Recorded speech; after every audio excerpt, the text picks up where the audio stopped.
The only thing you can count on in this industry is you have to constantly reinvent yourself. My name is Sean Donnelly, and I've been a creative director for more than 15 years. We're having real conversations with creative professionals where we're learning how they build, create, how they lead teams, and find meaning in their careers. Join us this series, Creative Direction.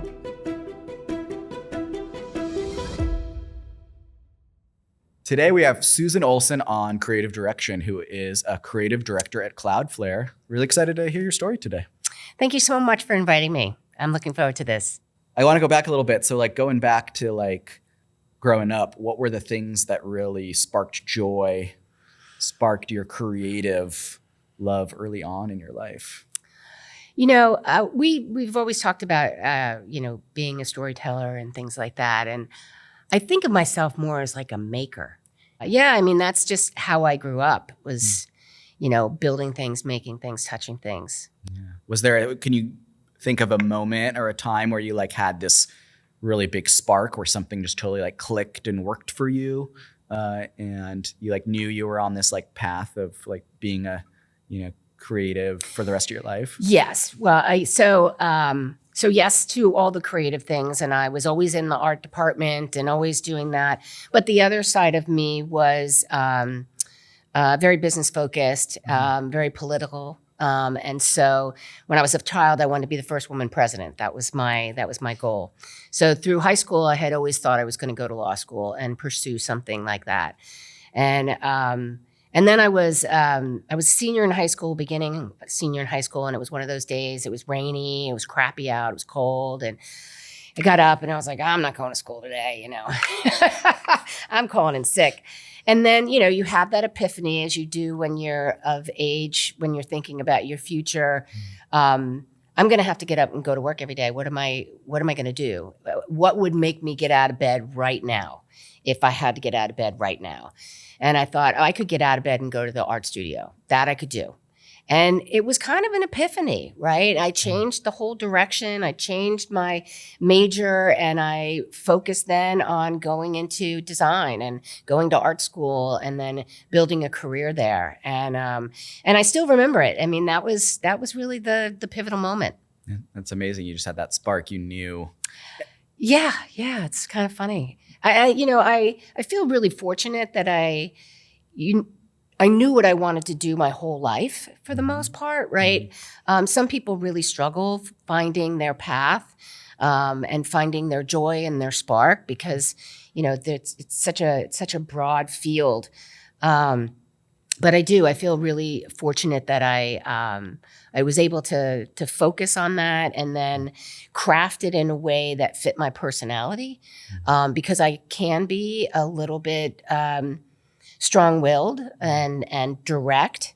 And so, making the leap from creative designer to art director to creative director happened pretty quickly for me because I think my senior management sort of noticed my ability to tell people what to do. But no, really to understand the overall problem, create solutions, be able to negotiate with people and, put a plan together that felt solid. I was not intimidated. And so, that movement from designer to art director, creative director was pretty swift and pretty natural for me. That's amazing. What do you feel like, so for people who are kind of in that designer, art director, tinkerer role and want to have the goal of being a creative director and want to move up, what do you think do you have any advice for them? What do you think are the things that you really need to do and focus on to be able to do that? I think you have to have some strong opinions, right? I think you need to think about the whole situation, not just your point of view on the situation. So as a designer, I might really fall in love with my design, but if the feedback is other people aren't understanding what is happening there or it's not meeting the mark, don't get offended by that, right? Try to understand why and then recraft what you're doing. I was a waitress when I was young. And I remember one of my first days being nervous to go up to the table. And one of the other waitresses said, they're looking for you to be their guide. They want you to tell them what to do. So just being really confident, listening to people about what they want, how can I help them achieve their goals, and not being intimidated, right? I mean, your role is that creative vision, and people are looking for you for that creative vision. So share it, feel confident about it, have a dialogue about it. In the career, what was your first legit job where My you felt legit job, yeah. So my first legit job was at Kmart in their corporate office, and I was in charge of their sponsorships. So I art directed a lot of the, all of the photo shoots for those brands, and then put together the in-store layouts and things like that. So that was my first step in, and from there, I went to the Limited and worked as an art director for the Limited in New York. And so I was in fashion for the first 8 years of my career. And then once I moved to San Francisco, it was in the early 2000s, late 90s, and fashion was not happening here. It was all .com. It was all tech. And so I moved right into Oracle. And that was my big sort of B2B technology training ground. And it was, I was very fortunate because I had a tremendous mentor as a VP. She was a young woman, mother of 2, in her 30s. And she really guided me, gave me the freedom to make my own decisions and to really build my team. But she always gave me the air cover and the backup and the backstory. And so, that was really, where my kind of big creative director role came in. It's a pretty big jump going from fashion to tech. What were some of the things from the fashion world and that way of working and the aesthetic style, anything that you felt like you brought into to a world of tech and B2B? Without a doubt. I mean, the fashion world is also the consumer world, right? And so that was when B2B wasn't really thinking about brand. They were interested in engineering and development and sales. And brand really didn't have a role, or at least not at Oracle, it didn't. And so really trying to get them to think about it as more than just, I'm making brochures and data sheets, but more about we're building these really big experiences. And so, I think very much, putting my consumer lens on it and try to glamorize it a little bit, right? We can do custom photo shoots. We can use our money, use those big dollars to create something really proprietary for us.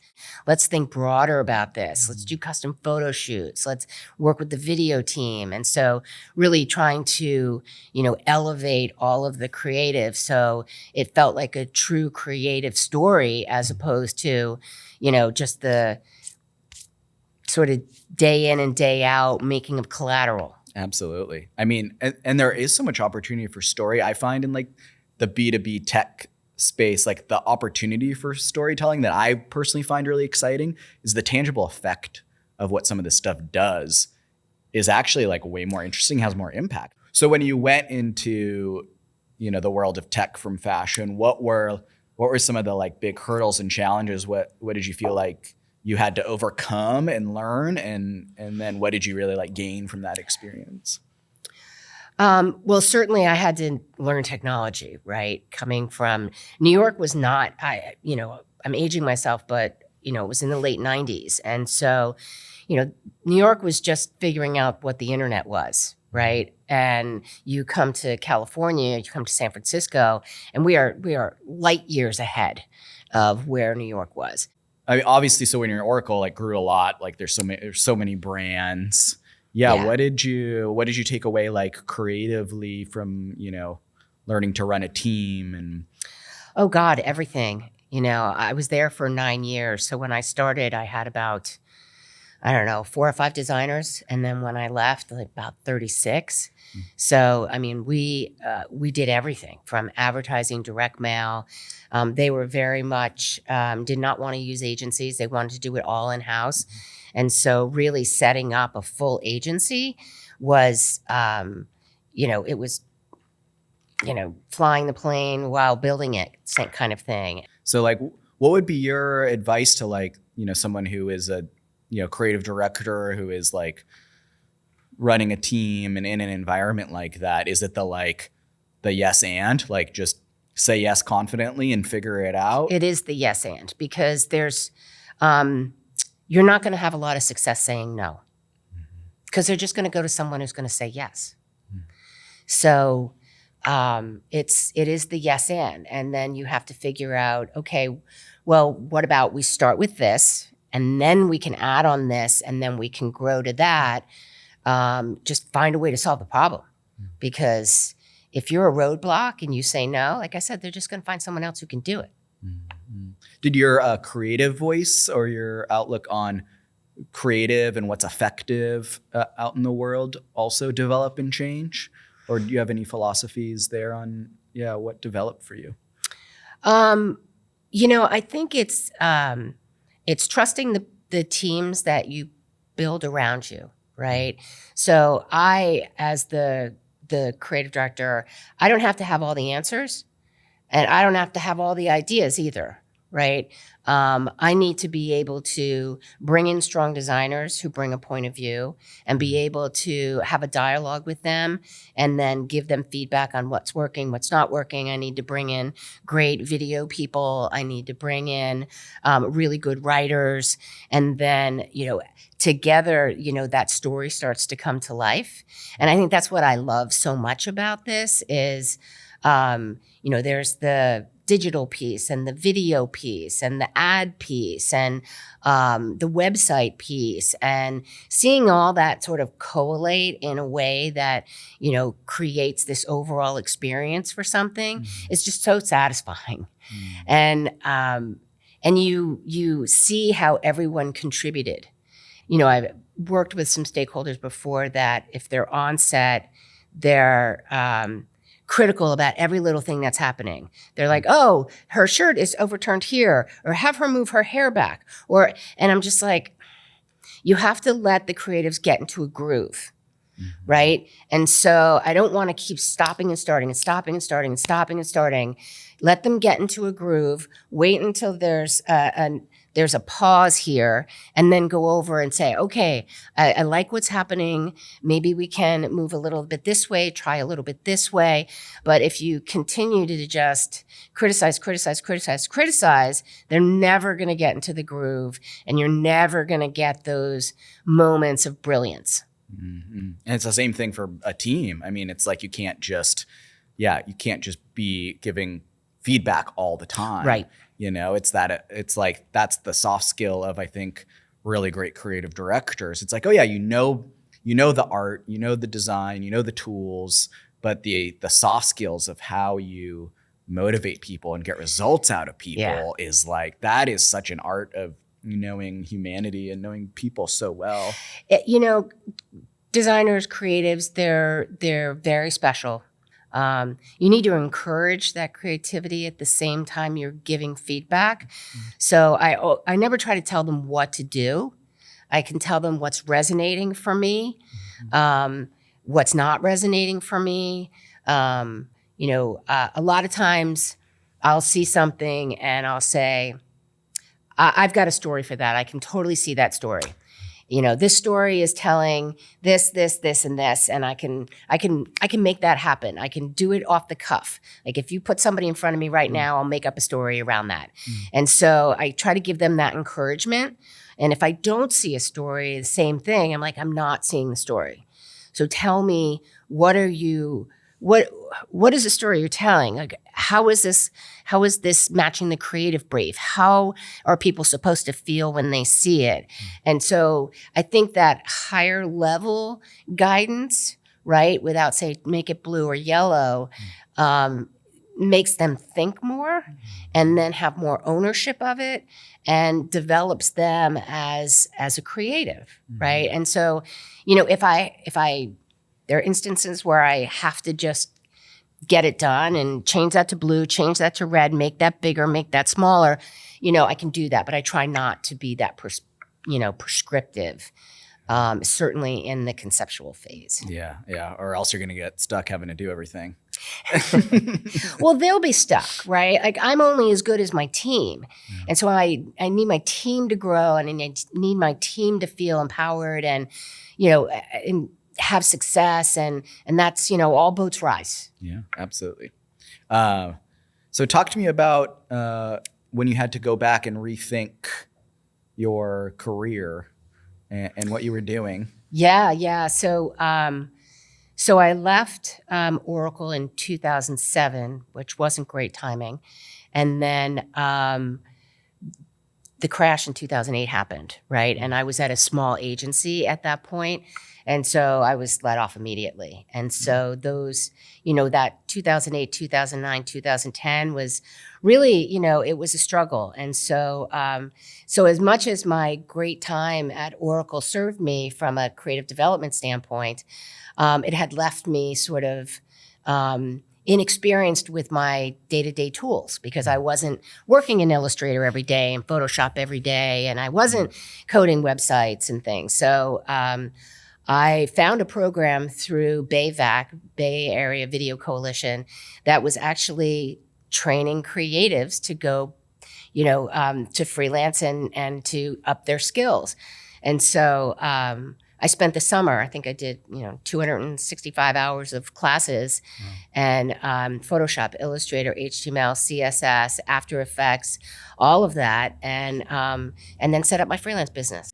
And, what I thought was sort of a tragedy ended up being a really good growing experience for myself. And so, I look back on the time that I freelanced. I had my own business. I was really active in crafts, and that was such a good break from corporate life. And so eventually, I did go back into corporate life, but having that kind of breather where I could retrain and regroup and spend some time doing other things as well was really very beneficial. Yeah. What was your 2008, scary time, like who knows what's going to happen with the economy. What was your mindset of going into that time? What do you feel like, hey, this is what I'm going to do. This is how I'm going to approach my career. And yeah, I don't know that I was that introspective about it. The reality was I did have a mortgage and, I did have to, make money. And so I think what I realized was I couldn't depend on another company, right? That was just not where it was for me right now. I needed to build my own skill set, depend on myself, and then find work. And that's what I did. And, it started out on the slow side, but, once you can get a couple of clients, you can show where you're adding value, then they come back for more. And then I just got busier and busier, and then took on 2 partners, and then we had a small business going for a while. That's dope. That's amazing. What did you feel like when you were doing that, like the skills that you felt like you really needed to, because it's like, okay, you could say that right now, like, okay, I need to work on, there are probably a lot of creatives right now who aren't working. Like, okay, I'm going to do something big. I got to reinvent. What did you feel like in that time? You're like, this is the hard skills I feel like I really need to address. Well, I think there's the basic skills, right? Your Adobe suite for sure, right? It changes every year. And if you're not in it all the time, then you're behind, right? And then certainly HTML, CSS, I didn't have a lot of experience doing that myself. So really understanding how to code websites. I built a whole bunch of websites. Now, nobody really needs to code websites by hand anymore. But I think the knowing how to do it, I knew how to work with others who were doing it. I knew how long it took. I knew where to make certain changes if things needed to happen. I could troubleshoot things. So that was a big jump for me in a skill set. And then running your own business is a whole nother thing, right? Because you've got invoicing and taxes and proposals to build and things like that. So that was certainly something new for me. Yeah. I think, I mean, just what I'm taking away too from your story too is like, of course, there's always tools and tools get outdated. That's like the natural progression. It's that mindset of reinvention. I try to go to conferences. I try to take online classes. I'm always looking for ways to kind of grow, like AI, right? I've already taken, 2 or 3 online classes. Am I going to be an expert in any of it? No, but you've got to know what's happening, and you have to stay on the cutting edge of all this technology that's happening. But I think as an individual and as a creative person, but I would say with anyone, you're in it for the journey. And so if you can't reinvent yourself, you're going to get stuck somewhere along the line. And so you just have to pick yourself up by your bootstraps and say, okay, that kind of thing is no longer accessible to me. So I'm just going to go build my own thing. I'm going to do my own thing. And then you try a bunch of different things and you see what sticks. Yeah. And so it was never, it was a tough time because I think, I had been in an environment where my healthcare was paid and my paycheck came in and all of those kind of things. And so now you have to be so much more self-sufficient. But I never doubted myself. You wanted to be president, of course not. Yeah. Well, it just had to happen, right? Yeah, it just had to happen. absolutely. And so You have to figure it out. there was no alternative. You just had to figure it out. I think it's really important though for people who are in the creative field or maybe younger in their career to understand like this field and this world is not for everybody. Yes. And it's really important, I think, to understand early, like, that's why I think like harsh mentors or harsh professors, wherever you meet them, in whatever age are really important. Because it's important to have the encouraging voice.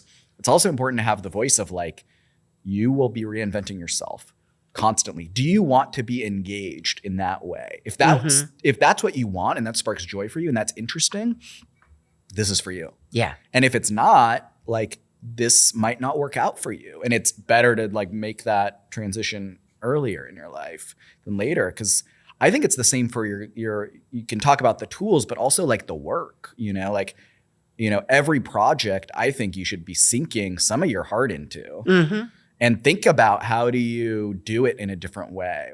I was part of this photojournalist workshop a number of years ago that's well known in the photojournalism community called the Eddie Adams Workshop. It takes place in upstate New York. It's an invite thing for photojournalists.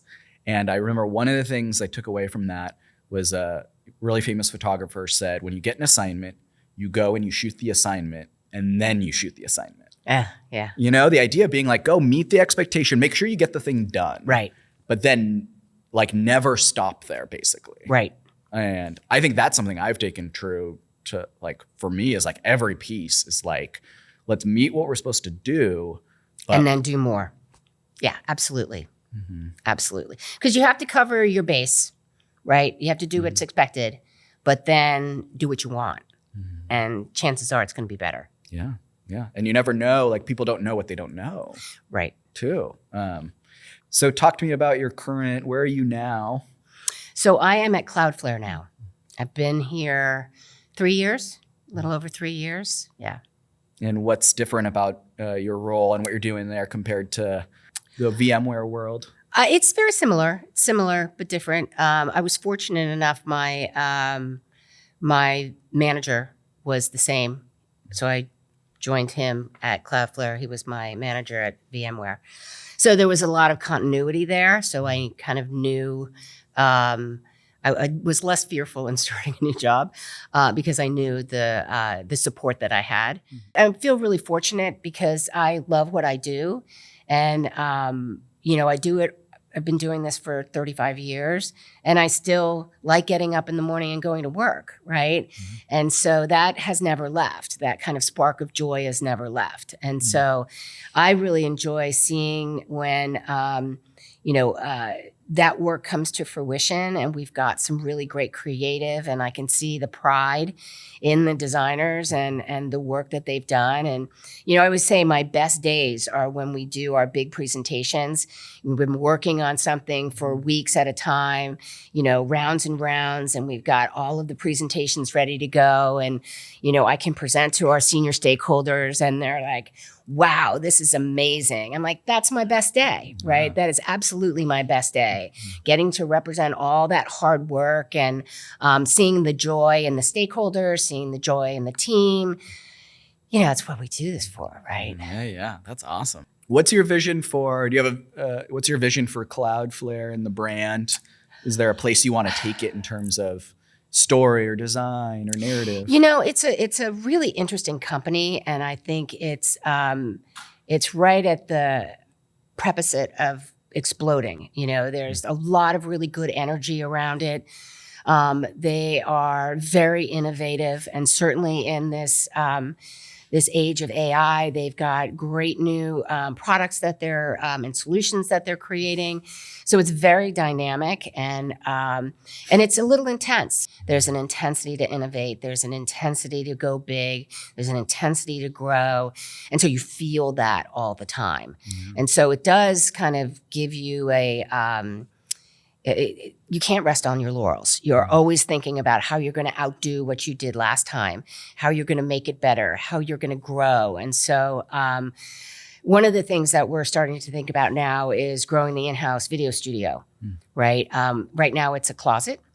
But I think, there's an appetite for investment for next year. So that's definitely on my roadmap for 2026.